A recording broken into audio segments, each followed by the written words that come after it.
Ուրիշ բան։ Պարոն Ռուստամյան, ձեզ էլ եմ ուզում հարց, դուք ինչ եք կարծում, ինչ կլիներ որևէ падգամավորի հետ, եթե հանկարծ 2003 թվականին այդ մարդուն ասեին մանդատից հրաժարվի եւ ինքը չհրաժարվեր։ Մոտակա ռեստորաններից մեկի զուգարանում որքան ժամանակ հետո եւ հատկապես ինչ տեղի կունենար այդ պաշտոնյայի հետ, պարոն Ռուստամյան, դա էր ավտորիտարիզմը։ Դա էր ավտորիտարիզմը, ոչ թե ավտորիտարիզմից եք խոսում։ Եկեք մի հատ խոսանք ավտորիտարիզմից, էլի։ Դուք ձեր խմբակցության падգամավորին,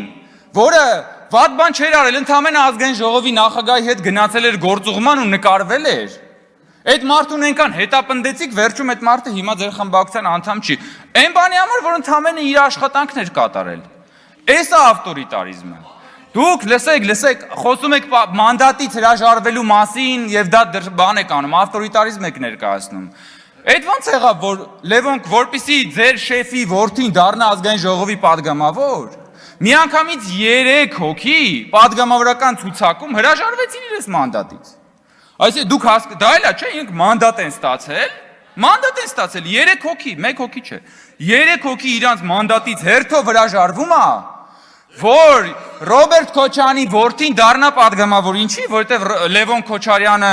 այդպես շատ օրենսդրական ջիղ ուներ, որովհետև